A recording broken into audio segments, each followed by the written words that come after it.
Now to that big night for President Obama. More than 30 million of us tuned into his State of the Union, a high-stakes speech at a low point of his presidency that he used to confront Congress and demand what he called a raise for America.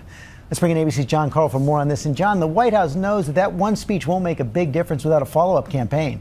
That's right, and the president was out there hitting that Give America a Raise theme hard today in campaign-style events, both in Pennsylvania and in Maryland. The White House believes this is a win-win issue for the president, even if he cannot get Congress to go along with an increase to the minimum wage. Democrats, they believe, will have a campaign issue for the fall. And look at the ABC News Washington Post poll from last month showing overwhelming support for minimum wage increase, 66% favoring, just 31% opposing. So the president's going to push hard on that. There were also some grace notes in last night's speech. Of course, that tribute to the Army Ranger Corey Remsburg and a shout out from the president for House Speaker John Boehner. Let's listen. In America, our success should depend not on accident of birth, but the strength of our work ethic and the scope of our dreams. That's how the son of a barkeep is Speaker of the House.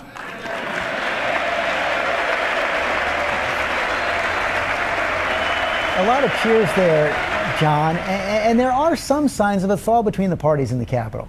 There are some signs. Just today, the House overwhelmingly passed a $1 trillion farm bill that had been blocked for more than 2 years. And Republican leaders in the House are actually suggesting that they may be willing to move forward on immigration reform. That would be a big one for the White House. I wouldn't bet the ranch yet, but there is some progress there. President's top legislative goal for the year. John Carl, thanks very much. And there is another story from the Capitol making headlines today. Right after the president's speech, a member of Congress lost his cool, threatened to kill a journalist. Unlucky for him, it was all caught on camera.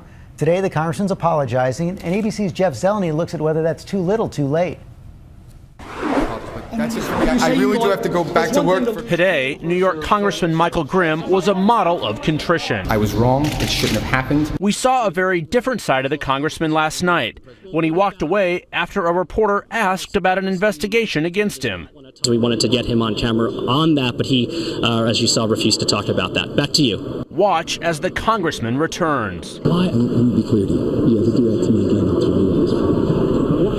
I just wanted to ask you. How's that? The congressman threatening to throw the reporter off the balcony. And it gets worse. No, you're not mad. You're not mad.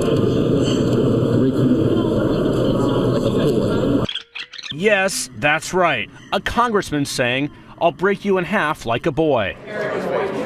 Congressman Grimm was elected during the Tea Party wave of 2010.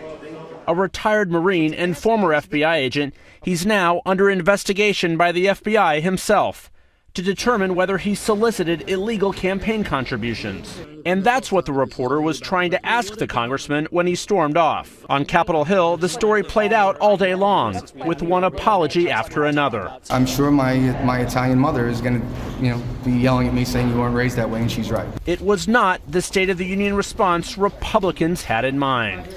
Jeff Zeleny, ABC News, the Capitol.